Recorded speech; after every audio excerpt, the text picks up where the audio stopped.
So 16 years ago, we started Nvidia, and the insight that we had. Some people call it vision. Vision's an awfully big word to me. Vision's an awfully big word to me because I believe, first of all, vision matters. Let me tell you that vision matters, and I'll help you understand that in a second. But I like to use the word perspective because it makes it possible for anyone to have one. When you say vision, it feels like only a few selected visionaries of the world can have one. But everyone has a perspective, and that's in fact all vision means. That you see the world in a way that is either different or otherwise, okay, than somebody else.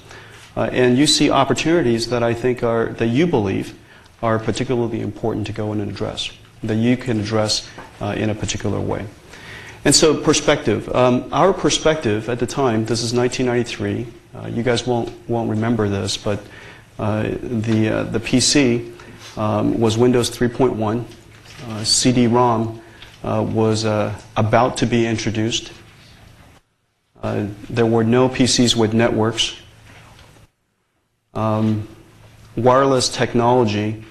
If somebody said radio, I think the word that would come to mind is FM radio.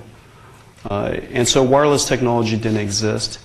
The fastest microprocessor in the world was a 66 megahertz 46DX2, and I don't think any of you would even use it in your tennis shoes today. And we would run our computers with that. And the PC was becoming used for desktop or for office automation. Our perspective was that this particular device was going to be unique in the sense that it has the ability to run programs. And what if we gave it the benefit of running 3D graphics programs so that you could explore new worlds, play games, play games. And so we started a company, and the business plan basically read something like this. We're going to take technology that was available only in the most expensive workstations. We're going to try to reinvent the technology and make it inexpensive. And the killer app was video games. And so I took this idea to Sand Hill Road, and they told me there was no video game market. People don't start companies to play games.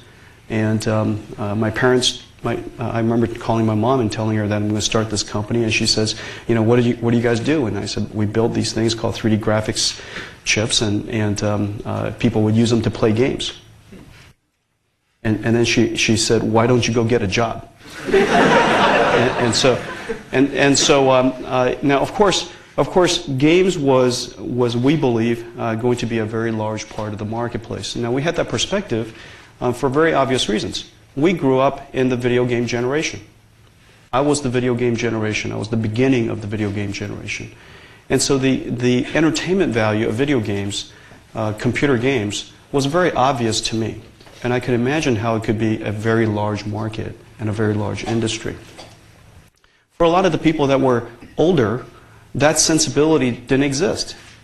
And so notice, I just described to you a perspective about the world that we had that is apparently, obviously now true, because video games is the world's largest digital media industry today. It is apparently true.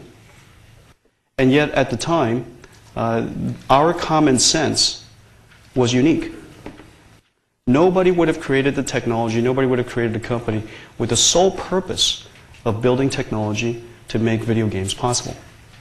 And so that was our perspective.